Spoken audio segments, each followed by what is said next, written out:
Hello and welcome back to the channel, The Scholar's Rest, the channel that is dedicated to you achieving academic excellence and you accomplishing it with peace of mind. Now, in my last video, I had given us three solid reasons why we can depend on past question papers as a reliable strategy in preparing to do well in the next examinations we face. Now, this current video is a natural follow-up to that previous video. And so I've put a link in the description to that video. So you can go check out that video if you've not already done so. Now, what I want to do with this video is to bring my experiences, both as a student, one who have been privileged to school from undergraduate level up to postgraduate and PhD level, and also to give from my experience as an examiner and as a lecturer for several years that has been able to set exams, mark question papers, grade students' performances, and all of that. So based on these two experiences, I want to be sharing with you and giving you tips on how you can use past question papers to revise so that you do well in your next examinations. My name is Dr. George Okam. I'm a lecturer and researcher in one of Nigeria's leading universities. And in this video, I want to be sharing with you 5 strategies or 5 tips, if you like, on how you can revise for examinations using past question papers. Let's dive in.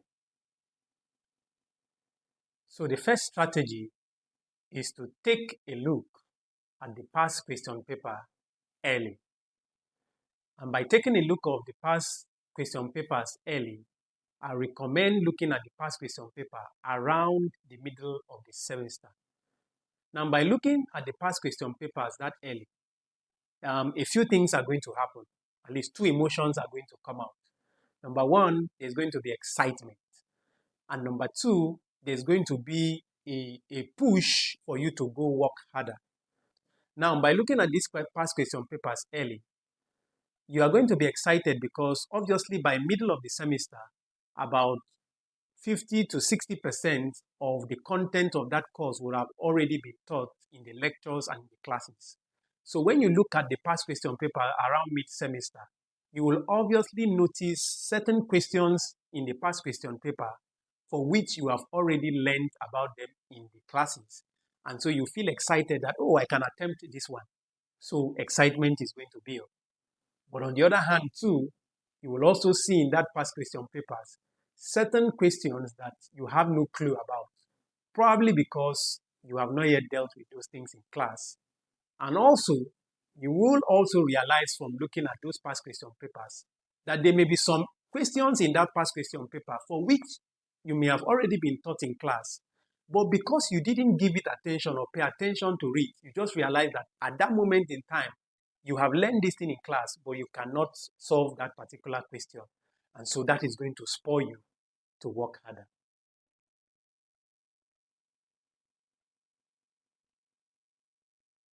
So the strategy number 2, try to study and cover all the content of the course. So you have seen the past question papers at the middle of the semester. Now put away the past question paper for the course you are interested in. Go and study and ensure that all of the content of that particular course, you cover all of them. Now you are doing this for 2 reasons. The first reason is that the purpose for which you went to school to study a particular course, a particular subject, maybe mathematics, maybe physics, is that you want to get certain information that will make you a professional in that area. So ensure that you study, get the information, get the skills you need to get the equipment you need to get, and be a holistic and thorough professional. Now, the second reason why you need to go try to study to cover all the content of the course is so that you will be prepared to take the examination.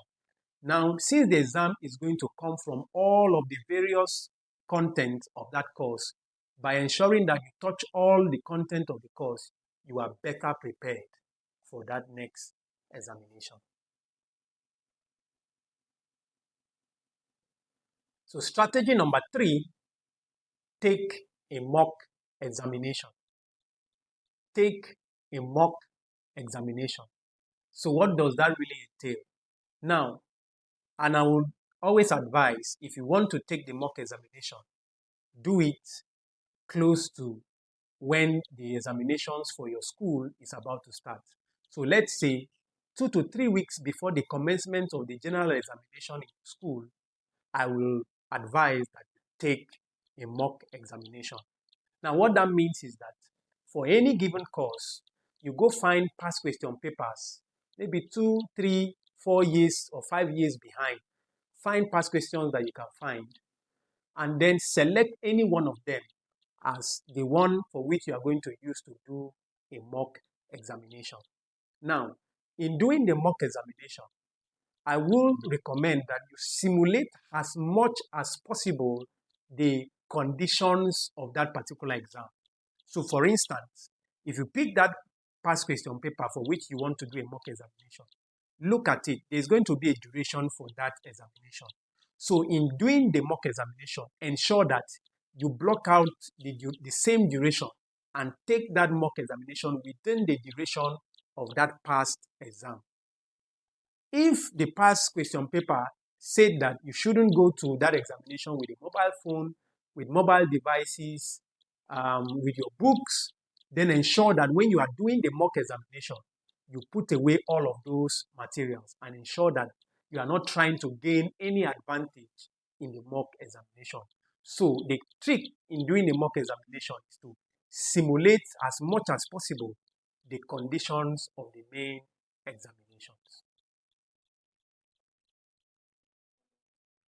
I believe so far you are finding the content of this video interesting and useful.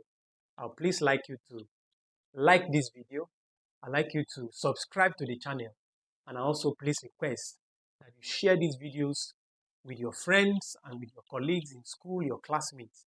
I believe that this content will be very useful for them, and it will help them immensely in the academic journey and doing well in their next examination.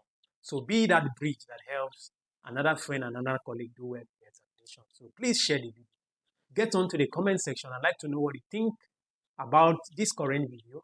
I'd like us also to know what you think about this channel in general. And please also let me know what challenges you may be facing in the course of your own academic journey so that we could make videos that can help you scale through those challenges. So strategy number 4 on how to revise for examinations using past question papers is to grade and evaluate yourself. Now, at this point in your preparations for the examination using past question papers, you have taken the mock examination.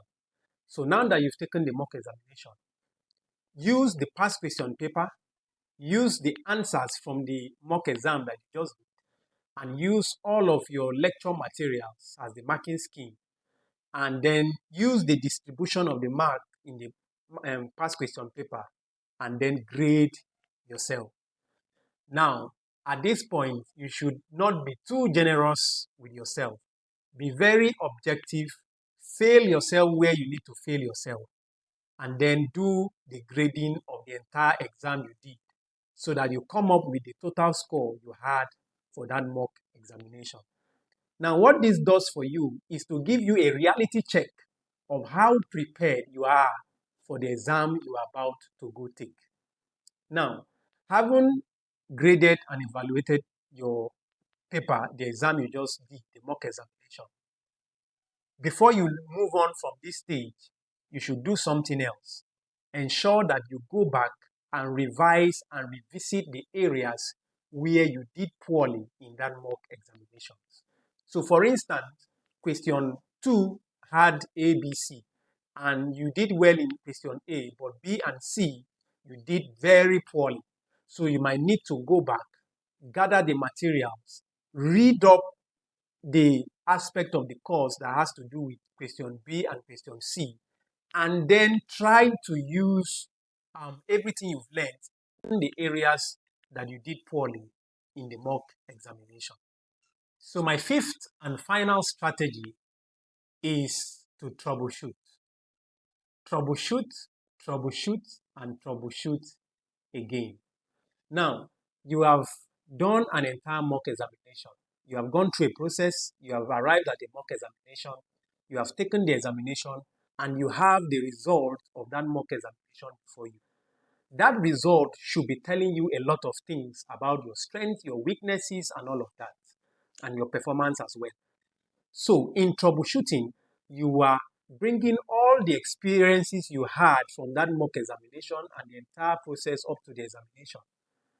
And you are trying to see how you can make yourself better and ensure that whatever was a problem or a challenge during the course of the mock examination is not going to be a problem or a challenge when you go sit for the main examination. So for instance, you need to troubleshoot around time management. In the mock examination, were you able to finish the exam within the allotted? You need to work out a strategy that ensures that in the main exam, you are able to finish within the allotted time. So for maybe that may require you doing certain type of questions early and doing certain type of questions later on. Troubleshoot and troubleshoot. Another thing you need to troubleshoot are questions that you may need to avoid in the main examination. Now, truth be told, there are certain questions that have a certain level of difficulty. And doing those kind of questions may require a lot of time. And even doing them in the mock examination, you would have already realized that those questions, you are likely to lose marks in them, maybe for one technical reason or the other. So the mock examination have helped you know that those kinds of questions. So in troubleshooting, you can now strategize as to which questions you possibly should avoid in order to ensure that you maximize the marks that you are going to gain. Another area to troubleshoot is your strengths and your weaknesses. So the mock examination had revealed areas where you were strong and areas where you were weak in that course. And truth be told, even the best of students have areas where they are not as strong in a course as several certain other areas in the course. Now, what do? You ensure that you realize those areas that are where you are not very strong. I won't say weak. You are not very strong in those areas. You ensure that when a question comes in those areas, you find a way to avoid them if necessary. Because some exam questions, the instructions may allow you to choose to answer 4 questions out of 5 or 6. In that way, you can tactically. So there you have it. Those are my 5 strategies or tips on how to prepare for examinations using past question papers. Let me know what you think about the video. Let me know what you think about the channel. Like, share, and subscribe this. So like, share, and subscribe to the channel. Sorry, let me take this one. So there you have it. Those are my 5 strategies on how to prepare and revise for examinations using past question papers. Please let me know what you think about the video. I also please request that you subscribe to the channel and share these videos with your friends and your colleagues. I believe it is going to be useful for them. Get onto the comment section. Let me know what you think. Share with me challenges you may be having as a student in your academic journey.